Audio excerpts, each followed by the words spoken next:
Livro São Geraldo, o santo que brincou com Deus, do padre José Maria Montes. Capítulo 6. O irmão coadjutor.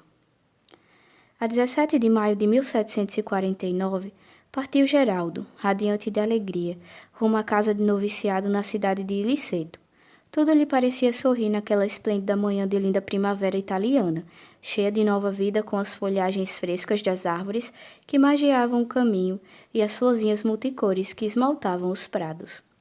Os pássaros manifestavam seu contentamento e alegria com seus gorjeios e trindados musicais, e Geraldo participava daquele concerto alegre e festivo da natureza criada, pois o seu coração estava a transbordar de felicidade.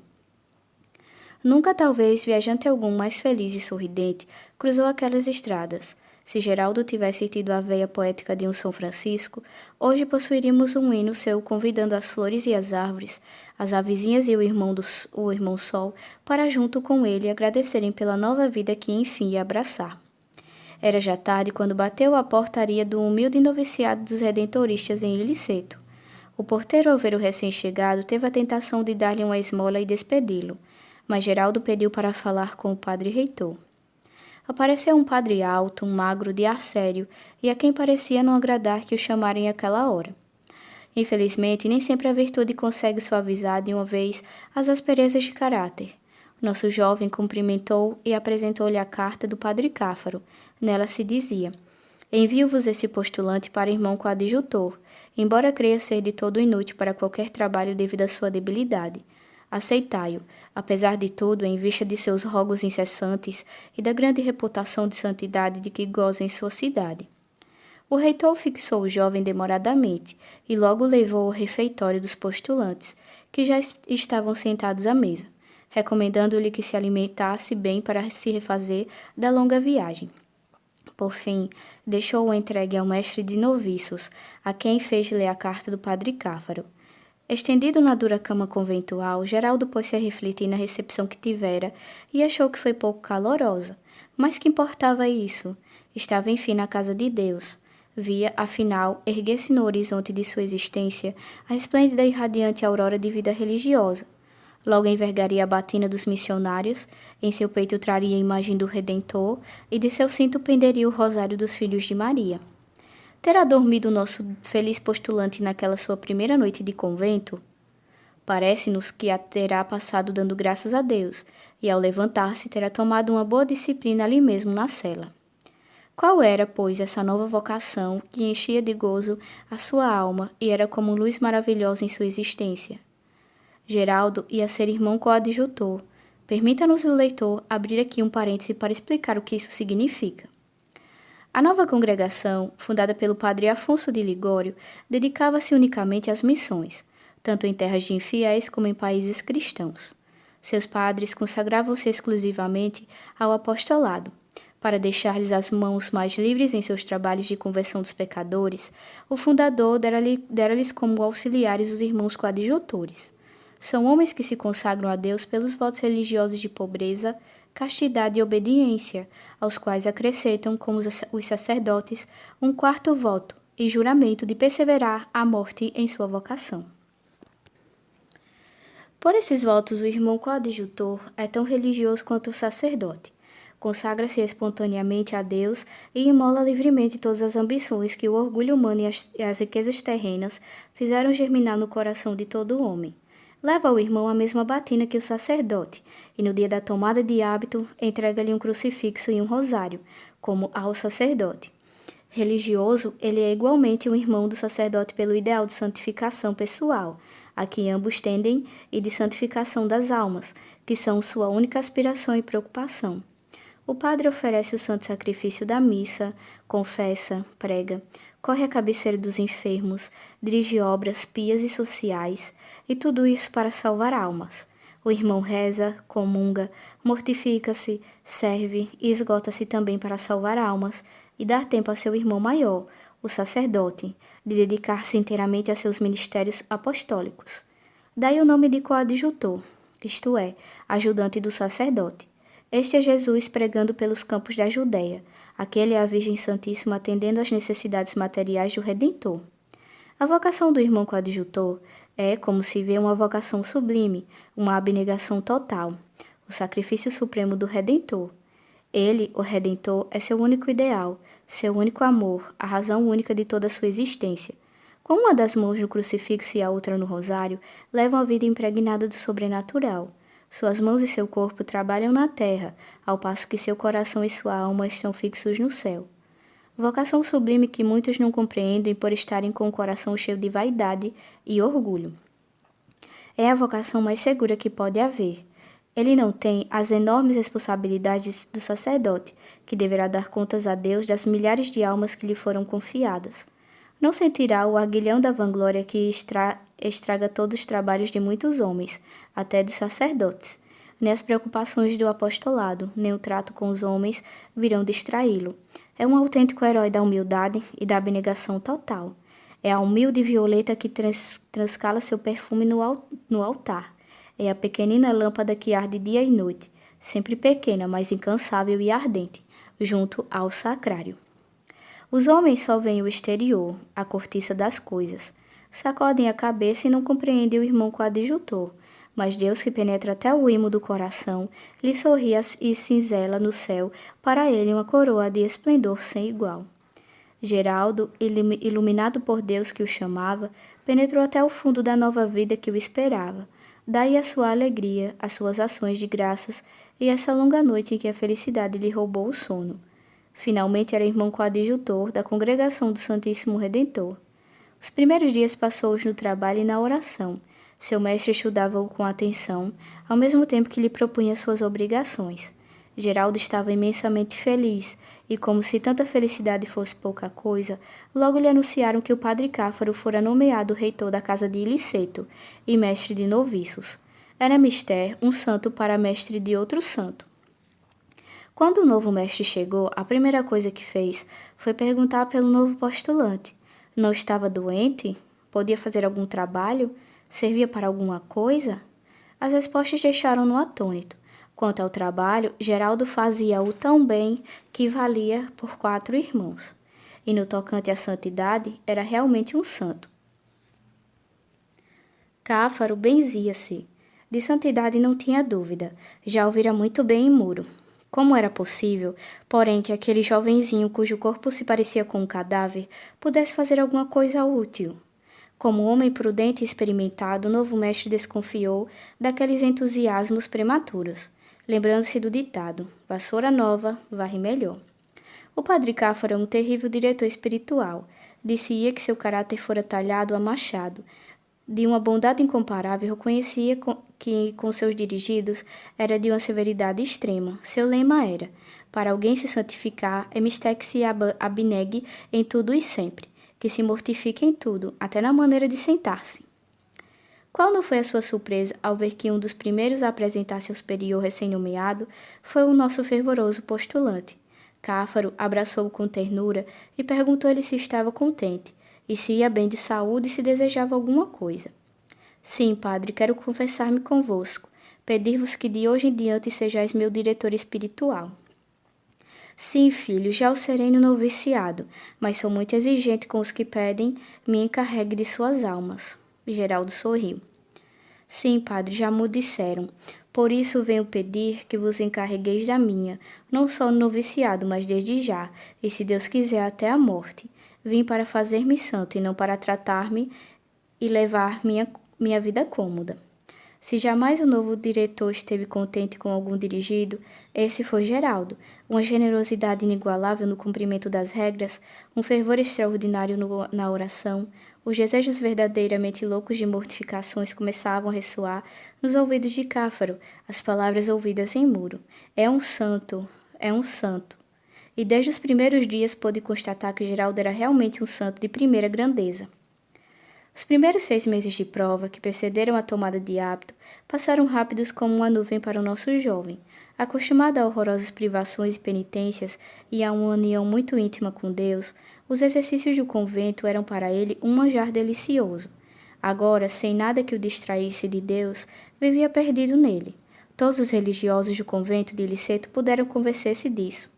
Em meados de novembro de 1749, vestiu Geraldo a batina redentorista e começou o noviciado propriamente dito. O noviciado é um tempo de prova, de um ano entre os redentoristas, em que o postulante à vida religiosa estuda sua vocação e estuda a si mesmo.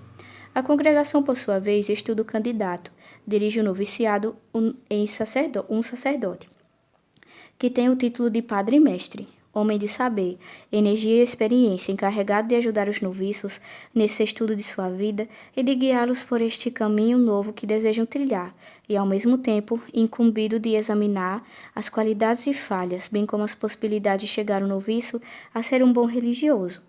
O mestre de Geraldo foi, como vimos, o Santo Padre Cáfaro, e dizem as crônicas do convento que, apesar de ser Cáfaro muito exigente, exato e severo com o jovem Magela, só teve que o refrear e moderar na prática da oração e das mortificações. Continua relatando essas crônicas que durante os 12 meses de noviciado, jamais foi Geraldo surpreendido na mínima falta contra as regras ou qualquer virtude.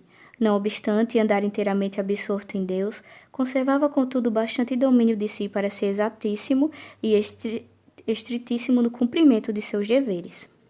Acrescentou ainda as crônicas um pormenor que nos dá alguma ideia do grau de união com Deus a que chegara o nosso jovem. Costumava o padre Cáfaro propor a seus noviços certos problemas de teologia ou de qualquer outra ciência eclesiástica que eles deviam resolver em suas recreações. Notando que as respostas assaz exatas de Geraldo, propôs-lhe, como se não fosse de propósito, várias vezes questões de alta teologia. Os colegas de Geraldo calavam-se sem atinar com a resposta, mas quando o padre-mestre o interrogava diretamente, com grande simplicidade e modéstia respondia as perguntas e resolvia as objeções. Muitas vezes fez o mestre essa experiência diante de toda a comunidade, cuidando sempre que Geraldo não percebesse o jogo, e em Iliceto para ninguém era mistério que o Espírito Santo iluminava o noviço como fizera com outros grandes santos. Mais tarde, veremos nosso jovem que tinha apenas estudos primários ser um guia muito procurado de religiosos, sacerdotes e até bispos. Outra coisa de admiração para o mestre e os companheiros de Geraldo era o seu ardor incansável no trabalho. Seu primeiro ofício, no convento, foi o de hortelão. Seu chefe era um irmão muito idoso, que, não obstante os anos e os reumatismos, vivia curvado sobre os canteiros de repolhos, alfaces e outras hortaliças, que alegremente levava à mesa do convento. Geraldo terminava sua tarefa num tempo, e quando o outro largaria as ferramentas para descansar ou rezar, o nosso jovem ia aonde se chamava o velho irmão, que ainda não terminara o trabalho, e com um sorriso que iluminava o rosto curtido do pobre velho, tomava-lhe a ferramenta, dizendo: "Irmãozinho, por que não descansa? Sou mais moço e posso ajudá-lo." E o ancião entregava-lhe a enxada ou a pá e ia sentar-se debaixo de alguma árvore. Ali enxugava o suor abundante e punha-se a desfiar as contas do seu rosário. Vendo Geraldo todo aplicado ao trabalho, dizia consigo: "Este sim será um bom irmão. Como é caridoso e trabalhador." Logo descobriu o nosso noviço que, afora a horta, havia outros ofícios, sendo alguns bem repugnantes, e por isso pouco ambicionados. Em sua humildade, achou que esses ofícios lhe pertenciam por direito, e ao cabo de poucas semanas conseguira reservar para si os cargos mais baixos.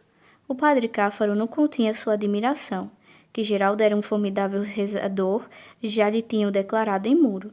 Que Geraldo se mortificava e operava milagres também sabia, mas que Geraldo, aquele esqueleto ambulante, fosse capaz de trabalhar com ardor e resistência incansáveis, isso é que não compreendia. E o mestre sabia que, além do trabalho, um verdadeiro milagre para a saúde tão precária, havia outro milagre. Como diretor do noviciado e especialmente como diretor do nosso santo, conhecia todas as práticas de sua vida interior e todas as mortificações que praticava, e essas mortificações eram tais que horrorizavam ao próprio padre Cáfaro, famoso pela extrema crueldade com que tratava seu corpo. Ao visitar a cela de seu noviço, Cáfaro ficou abismado ao ver as paredes salpicadas de sangue e as roupas escondidas debaixo do colchão, para que ninguém surpreendesse seu segredo, também ensanguentadas. Escondida atrás do leito havia uma disciplina de 5 correias armadas nas pontas com estrelinhas de aço que rasgavam a pele e penetravam na carne viva. Sabia, além disso, que o jovem noviço trazia um colete de pontas agudas e que seus braços e pernas estavam cingidos com cilícios, feitos de propósito para penetrar na carne. Como podia caminhar, trabalhar, viver de semelhante maneira? E para que servia aquele leito e aquele colchão na cela de quem dormia no chão, nu, com um tijolo por travesseiro? Ao pensar em tudo isso, um estremecimento de horror passava pelo corpo do austero e mortificado diretor. E perguntava a si mesmo, todo angustiado, até que ponto se poderiam permitir semelhantes mortificações? 1000 vezes teve a tentação de proibi-las, e outras tantas uma voz interior lhe dizia que Geraldo era um santo e que Deus mesmo dirigia.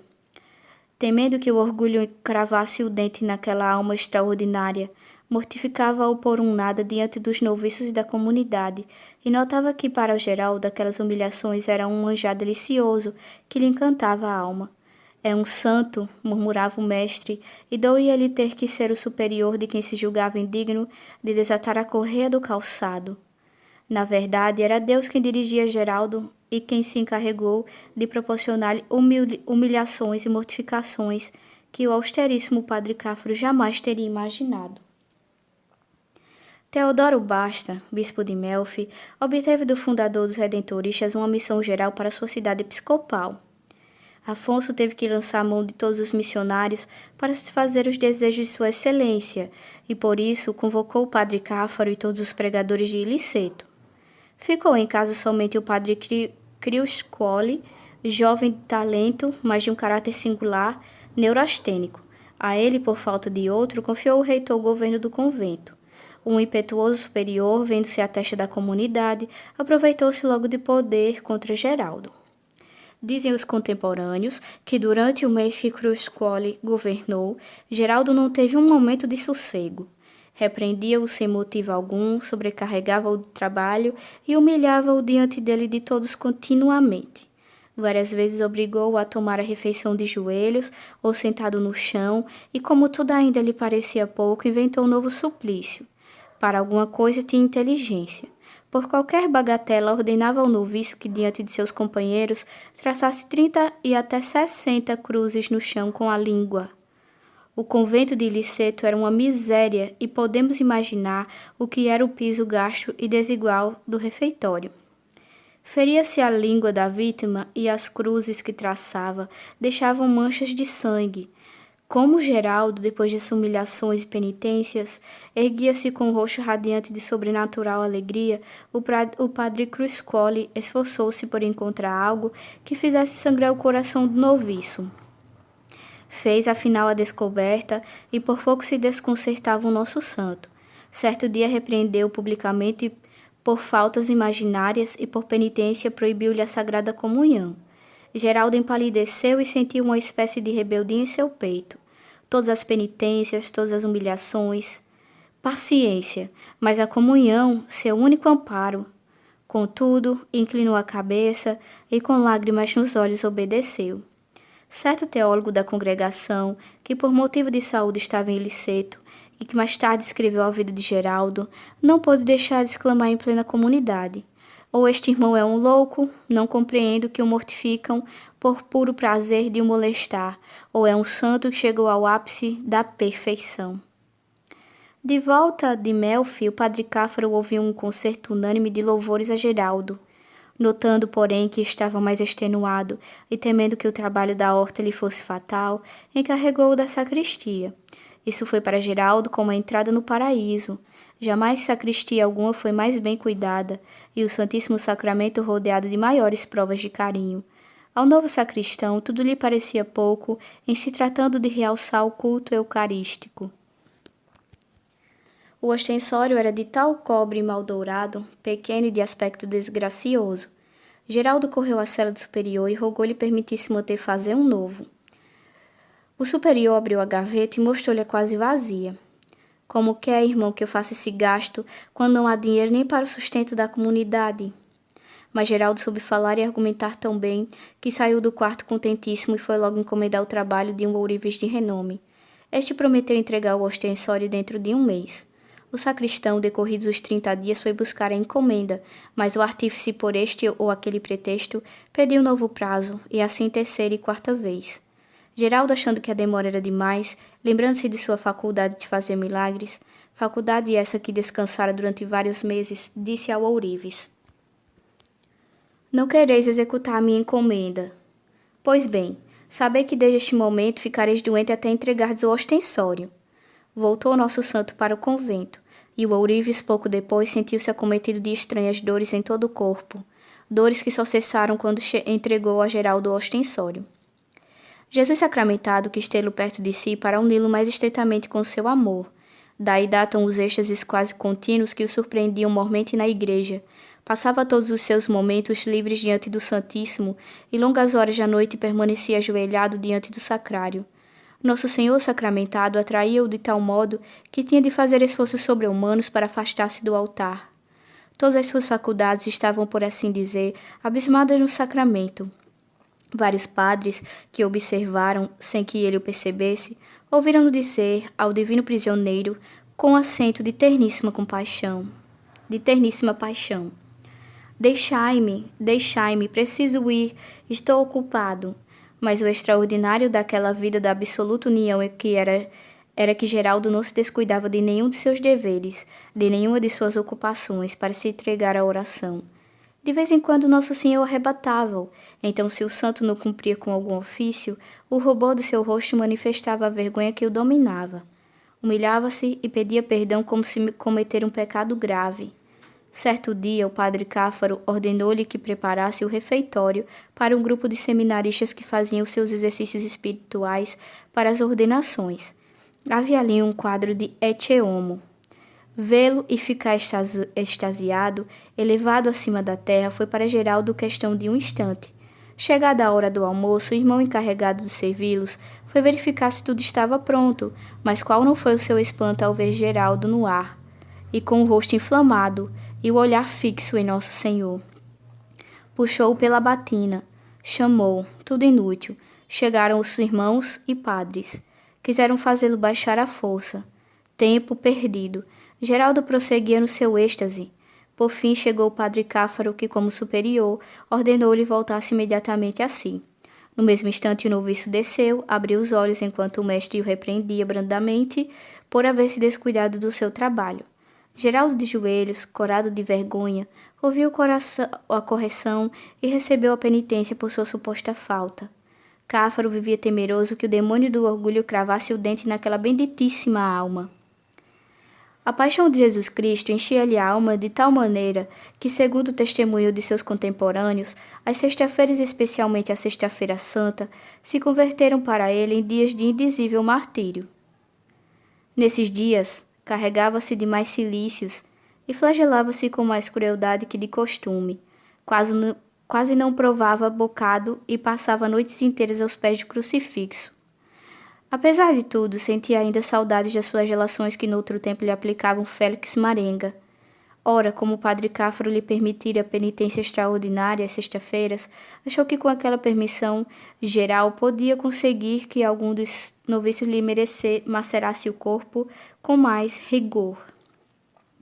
André Longarelli fazia seu noviciado junto com Geraldo, que o estimava de modo especial por seu extraordinário fervor e por seu espírito de mortificação pouco comum. Dele lembrou-se Geraldo para fazer as vezes de Marenga. Certo dia, expôs-lhe seu pensamento. Como Longarelli se mostrasse horrorizado, falou-lhe com tal fervor do amor de Jesus e da necessidade de imitá-lo, que por fim o convenceu de que devia fazer o papel de verdugo. Havia no convento um subterrâneo abandonado, onde se reuniram para a flagelação. Geraldo descobriu as espáduas, chagadas por disciplinas anteriores, e o verdugo iniciou o seu trabalho. Todavia empalideceu e tremia-lhe a mão, e mal se atrevia a dar golpes fracos sem energia. A vítima fez-lhe ver que aquilo era covardia e insistia até que o irmão André, com grande repugnância, o deixou ensanguentado. Poucos dias depois repetiu-se a cena, mas desta vez o nosso santo trazia consigo uma espécie de gorro, trançado com ramos de espinhos, e após a flagelação pediu e instituiu para Longarelli lhe colocar na cabeça e bater para que os espinhos o torturassem. Geraldo estava na glória, mas a coragem do confrade ficou abalada. Afigurava-se-lhe um assassínio o que estava fazendo, e tremia de horror. Geraldo, com suas fervorosas extorsões, não cessava de o animar, conseguindo que o torturasse pela terceira vez. Ao descer ao subterrâneo, Longarelli notou que o santo jovem levara para ali 2 grandes madeiros. Depois da flagelação e coroação de espinhos, pediu-lhe o paciente, por amor de Jesus Cristo, que o pendurasse na cruz que iria levantar. Repetiu-se no subterrâneo a cena horrível da Sexta-feira Santa de Muro. Geraldo, suspenso no madeiro, sofria todas as torturas de asfixia e, ao cabo de alguns instantes, esgotado pelos açoites e espinhos, perdeu os sentidos, ficando sem movimento na cruz.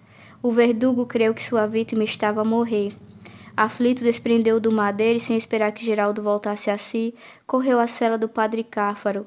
Com palavras entrecortadas pelos soluços, contou-lhe o sucedido e em que estado deixara o heróico jovem no subterrâneo. Cáfaro correu, melhor voou ao local indicado, temendo pela vida de Geraldo, pois Longarelli afirmara estar ele agonizando. Encontrou-o estendido no chão, ao pé da cruz, com o rosto radiante e nimbado de sobrenatural beleza. Sua pessoa parecia um sol, respirava tranquilamente e gozava de um êxtase celestial. O mestre inclinou-se para o noviço e sentiu-se tentado a ajoelhar-se e a beijar-lhe os pés. Conteve-se, no entanto, e ordenou ao santo que voltasse a si. Geraldo abriu os olhos como se regressara do outro mundo e, ao ver-se surpreendido pelo padre Cáfaro, levantou-se envergonhado. Mas, meu filho, com que permissão fizeste tudo isso? Perguntou-lhe o mestre, simulando um aborrecimento que não sentia. Padre, replicou o santo, pondo-se de joelhos, não vos recordais que me permitistes penitências extraordinárias às sexta-feiras? Mas proíbo-vos que continueis com elas, e ordeno-vos que daqui em diante me presteis contas exatas de todas as mortificações que quiserdes praticar. Cáfaro retirou-se murmurando. A Geraldo não se lhe pôde afrouxar as rédeas, por pouco que se matava, e com permissão minha. Era vontade de Deus que Geraldo fosse torturado de modo extraordinário, mas já que o superior intervinha proibindo as penitências, Jesus crucificado chegou, por assim dizer, a seu peito agonizante, o nosso jovem, e fez passar ao corpo deste e à sua alma as angústias e horrores da paixão. Na quinta-feira, à tarde, o santo sofria horríveis dores físicas que lhe obstavam qualquer ocupação e o reduziam a um estado agônico. As torturas de sua alma só se adivinhavam pelo olhar que inspirava compaixão e pelas lágrimas que corriam de seus olhos sem consolação possível. Assim permanecia até sexta-feira à tarde. Então subitamente recobrava o uso dos membros. A seu rosto voltava aquele sorriso feito de paz e suavidade que era o encanto de todos, e logo entregava-se com gosto e sem descanso às suas habituais ocupações. Cáfaro compreendeu que quem dirigia Geraldo por vias tão portentosas, era o próprio Espírito Santo. Limitou-se, portanto, a manter Geraldo na humildade, afastando-o do orgulho. Sabia que o grande escolho das almas favorecidas por Deus de maneira extraordinária é a vaidade, e quanto perigo corria seu noviço de tropeçar na vanglória e despenhar-se das alturas. Em Iliceto, quando o jovem chegou, a comunidade contemplou-o com curiosidade e ceticismo. Os demais antigos moviam a cabeça e, ao verem o fervor desmedido do recém-chegado, diziam entre eles como bons italianos: "Que va piano va santo". Mas, com o tempo, aquele ceticismo e aquela curiosidade transformaram-se em franca veneração, nem sempre dissimulada pela prudência. Para ninguém era mistério que havia em casa um santo e grande santo, verdade que se manifestava em mil circunstâncias. Cada um compreende o perigo que essa atitude de padres, irmãos e noviços encerrava para Geraldo. Não era bobo e em centenas de vezes dera prova de ser muito inteligente. Era impossível não advertir-se a reputação do santo que o rodeava. Daí ao orgulho não havia mais que um passo, e passo muito curto. Por isso o mestre não perdia a ocasião, e até as buscava, de repreender e humilhar o noviço, impondo-lhe penitências que o mantivessem embaixo do conceito de si próprio. Mas Deus intervém de novo, e quanto mais se multiplicarem as humilhações, tanto mais se multiplicarão os êxtases que chegarão a ser quase ininterruptos. Bastava lembrar diante de Geraldo as dores de Jesus Cristo ou da Santíssima Virgem para que o jovem fosse arrebatado e permanecesse horas inteiras erguidos acima da terra. Em várias ocasiões, os confrades do convento viram-no transladando-se de um lugar a outro num voo estático. Temendo o reitor que tão contínua união com Deus e uma atenção tão extraordinária na oração acabasse prejudicando a saúde do noviço, sem tirar-lhe a sacristia, confiou-lhe também o cuidado da rouparia e da enfermaria. Como roupeiro, Geraldo desmentiu o provérbio: quem muito reparte, para si guarda a melhor parte. Sendo o convento muito pobre e o inverno muito rigoroso, escasseava a roupa. Geraldo desprendeu-se do seu para abrigar seus irmãos, e um dia, com explicável surpresa, o padre o encontrou coberto com uma finíssima camisa e uma batina quase transparente. Sem demora, procurou o mestre um grosso sobretudo e cobriu-o a usá-lo, e obrigou-o a usá-lo. Como enfermeiro, tornou Geraldo a cuidar na sua fragilidade de fazer milagres. A princípio, a coisa não lhe saiu muito bem, digamos assim, mas pouco a pouco foi fazendo, e tão bem, ou melhor que antes. Havia nos arredores de Liceto um famoso ermitão, famoso não tanto por suas virtudes como pelos comentários que sobre sua conduta corriam de boca em boca. Adoeceu gravemente e o padre Cáfaro, num último esforço para salvar aquela alma, mandou levá-lo ao convento e confiou aos cuidados de Geraldo. Com efeito, o infeliz não tinha de ermitão mais que o título, e não passava de um refinado hipócrita que ocultava, sob a capa de santidade, a depravação de sua conduta. Geraldo cuidou-lhe, não só do corpo, mas particularmente da alma. Exortou-o seriamente ao arrependimento, apresentou-lhe o crucifixo, e um por um foi explicando os sofrimentos do Salvador. Tudo inútil. Geraldo rezou e redobrou seus jejuns e disciplinas para obter de Deus o arrependimento, a conversão daquela alma endurecida. Trabalho perdido. Tanto abusara o infeliz da graça de Deus que sua alma parecia condenada em vida. Enfim veio a falecer. Geraldo, depois de amortalhar o cadáver, ajoelhou-se ali mesmo para orar pelo defunto. De repente apareceu-lhe o infeliz e com voz rouca e plangente diz: não rezeis por mim, porque por um justo juízo de Deus estou condenada ao inferno.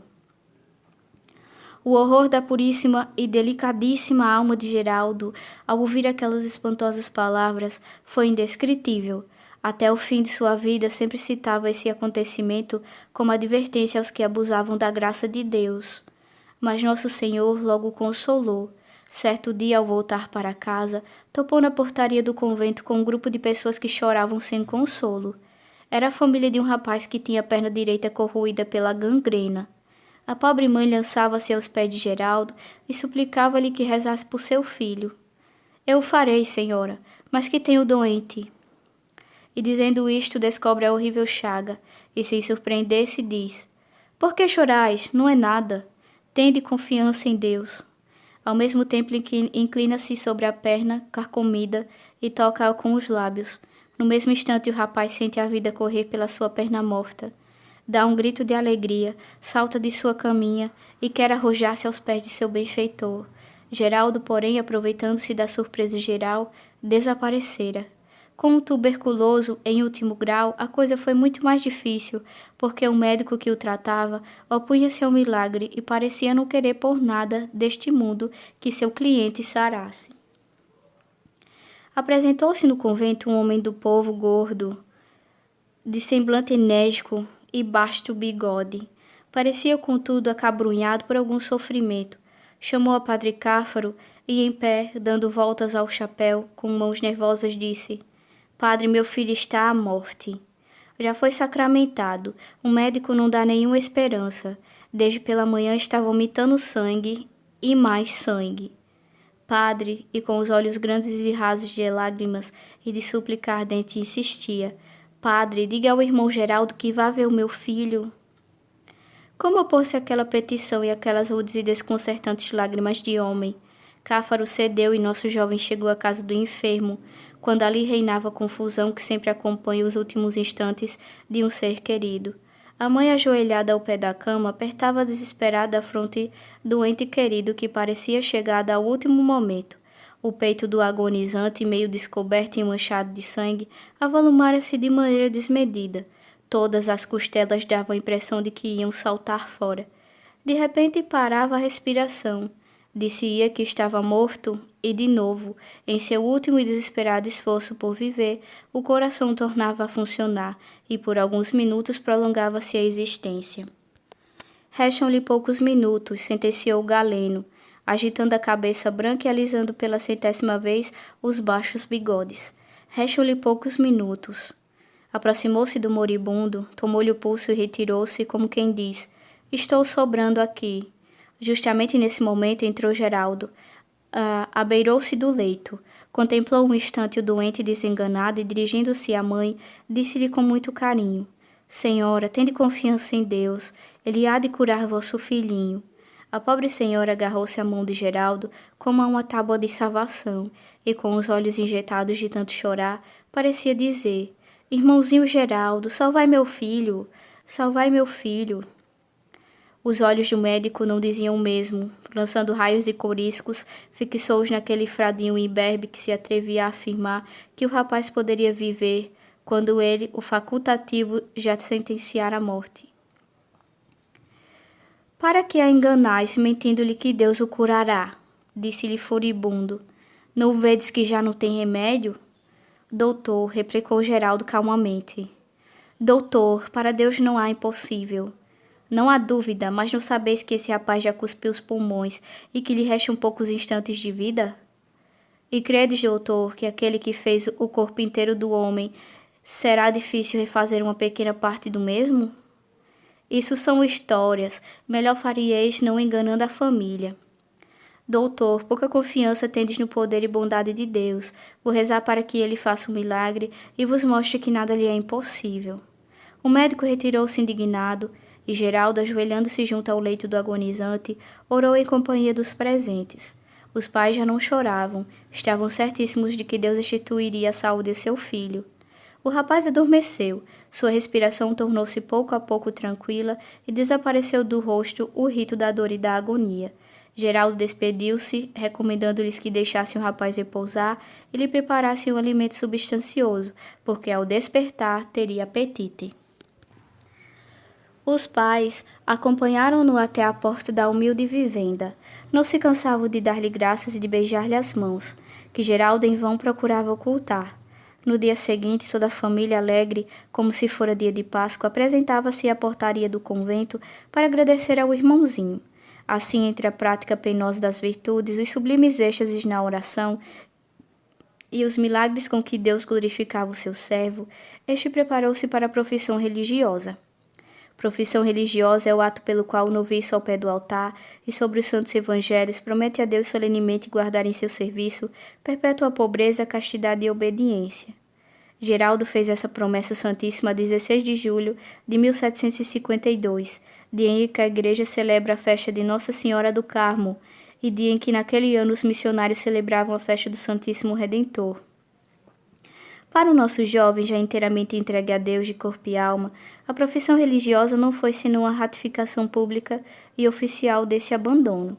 Não obstante, preparou-se com longos dias de exercícios espirituais e redobrado fervor em suas orações e mortificações. A seu pai fundador, Afonso de Ligório, escreveu uma longa carta, agradecendo-lhe por o ter recebido no número de seus filhos.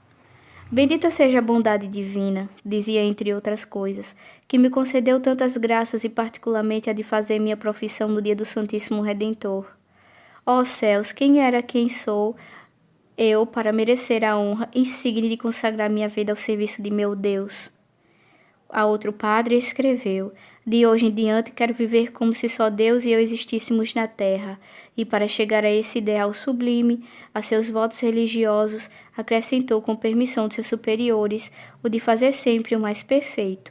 Desde então, afirmam seus contemporâneos, Geraldo mais parecia um anjo que um homem, vivia sob o inteiro influxo do Espírito Santo, e seu domínio sobre as almas de seus semelhantes chegou a ser avassalador.